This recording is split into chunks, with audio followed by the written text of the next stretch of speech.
Welcome back to Cognitive Curves and to the second episode of The Chair, where we dive deep into the human mind and the psychology behind everyday challenges. Today, we're exploring social anxiety and its impact on confidence and self-esteem. Our episode unfolds through a conversation between Alex and his therapist, a discussion that captures what many of us experience but rarely talk about. And as always, this episode is a collaboration of experts to provide you with a deeper understanding, and the voice you're hearing represents a unified perspective from our team. Let's get started. Hey Alex, it's good to see you again. How have things been going since the last time we talked? Well, not as great as I hoped. You know how we worked on facing my social anxiety by gradually exposing myself to those situations? It actually helped a lot. But I took a break for a few months, and it feels like I'm back to square one. That's really common, Alex. Progress with social anxiety often feels like climbing a hill rather than walking a straight path. Tell me more about what happened when you stopped. I just got busy with work and didn't make time for those little challenges. And now, whenever I have to speak in front of people, even when it's about a topic I know well, I freeze up. My mind goes blank. And then all I can think about is how everyone must be judging me. I hear you. It sounds like there's a lot of self-criticism going on in those moments, which is really common with social anxiety. And sometimes, when we take a break from exposure, it's easy for those old thought patterns and fears to sneak back in. You mentioned that you know you're able to master a topic, but that fear kicks in when you're in front of others. What's going through your mind when that happens? It's weird. I know I've put in the work and I can be confident when I'm alone or just with one person.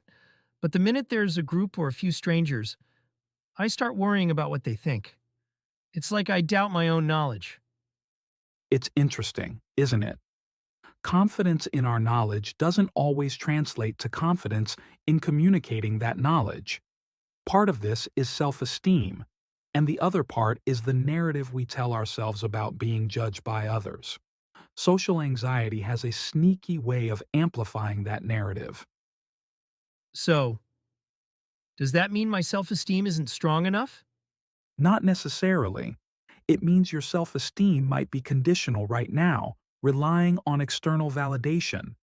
When you're alone or in a safe setting, you know you're competent. But in front of others, the focus shifts from your knowledge to worrying about what others might be thinking.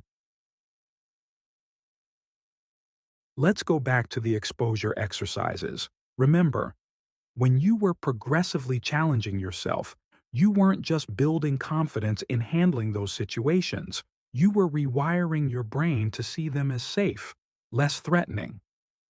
Yeah, I remember. I got to a point where I could speak up in meetings without feeling like I was going to pass out. Exactly. That's because each exposure helped to chip away at that fear. But when you stopped, it gave your mind a chance to slip back into old patterns. It's not about going back to square one, Alex. It's more like pausing a workout routine. Your muscles might feel weaker, but they still remember the strength you built. Confidence isn't just about the absence of fear, it's about how we respond to that fear. True confidence means acknowledging that fear is there and choosing to act anyway. Think of it as building a bridge between knowing you're capable and feeling confident expressing it in front of others. So, if I keep exposing myself to those situations, it's like strengthening that bridge? Exactly. And that bridge is built with consistency and self-compassion. When you challenge yourself and succeed, even in small ways, celebrate it. And when you struggle, try not to criticize yourself. Remember that it's just one part of a much bigger journey. All right, Alex, we've talked about the role of consistency and exposure, but I can sense there's something else weighing on your mind. What's really bothering you here? I just, I don't get why I have to put in all this effort. Why can't it just come naturally to me like it does for others? I see people walk into a room and just be confident. They don't seem to be struggling internally. It's like they're effortlessly okay in situations that make me feel like my heart is going to explode. Why does it have to be so hard for me? That's a really valid question, Alex, and it's something a lot of people with social anxiety struggle with. From the outside, it seems like confidence is just this effortless trait that some people are born with, while others have to work so hard to build it. That comparison can feel really discouraging. Yeah, exactly. It feels unfair. Like, why do I have to keep putting in so much effort when it just comes so easily to other people? It can absolutely feel unfair. And when we start comparing ourselves to others, we're really only seeing a snapshot of their experience, not the whole picture. What might look effortless on the outside doesn't necessarily mean it is effortless internally for them. Everyone has their own challenges. They just might not show it the way you do. So, are you saying that other people struggle with this too, but they just don't show it? Exactly. Confidence often comes from practice and experience, even for people who seem naturally confident. What you don't see is the work that went into getting them there. For some people, that practice may have started in childhood through positive reinforcement or social experiences. Others might have internalized a mindset early on that helps them feel secure in social situations.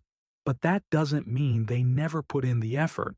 It just means their journey might have looked different from yours. But it still feels like I'm always putting in more work than everyone else. Like, it's exhausting trying to keep up. I get it, Alex. And I want to acknowledge that the effort you're putting in is significant. It can feel like an uphill battle, and it's easy to wonder why you have to work so hard just to feel comfortable. But there's something important to remember here.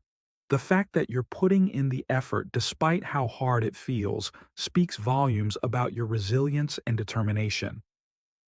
Think about it this way. People who face challenges like social anxiety often develop qualities like empathy, self-awareness, and resilience. It may not feel like it in the moment, but the effort you're putting in isn't just helping you manage anxiety. It's shaping you into someone who understands struggle and growth on a deeper level. I never thought of it like that. I guess I just see it as something I have to deal with, not something that's building anything good. That's completely understandable. When something feels hard all the time, it's easy to view it as a burden rather than a strength. But think of confidence as a muscle. Some people might naturally have a bit more strength in that area, but that doesn't mean they don't have to maintain it. And in your case, building that muscle through effort and practice means you're actually strengthening it beyond just one context. So it's like I'm building more than just confidence in speaking up? Exactly. You're building resilience, patience, empathy for yourself, and awareness of how you react in different situations. Those aren't just tools for handling social anxiety, they're skills that translate into so many other areas of your life. It's a deeper growth that sometimes goes unnoticed, even by you. Alex, I want you to try something this week.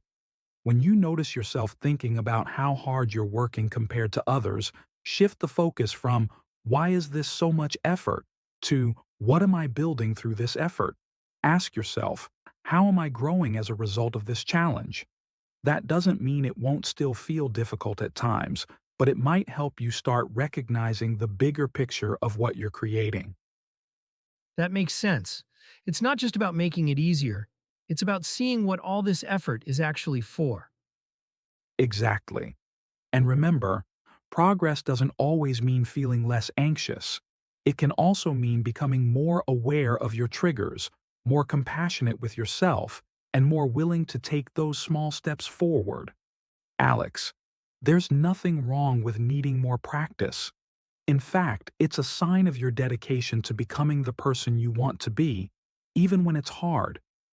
Effort doesn't mean you're weaker than others. It means you're willing to grow beyond the fear. That's not just strength, it's courage. Thank you. I think I needed to hear that. You're welcome, Alex.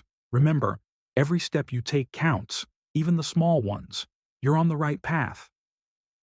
Thank you for listening to today's episode of Cognitive Curves. Alex's story reminds us that effort and growth often go hand in hand.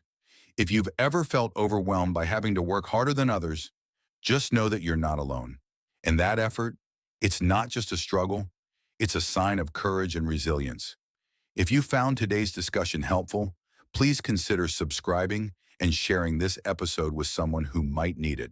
Until next time, keep taking those small steps forward and remember, you're building something strong.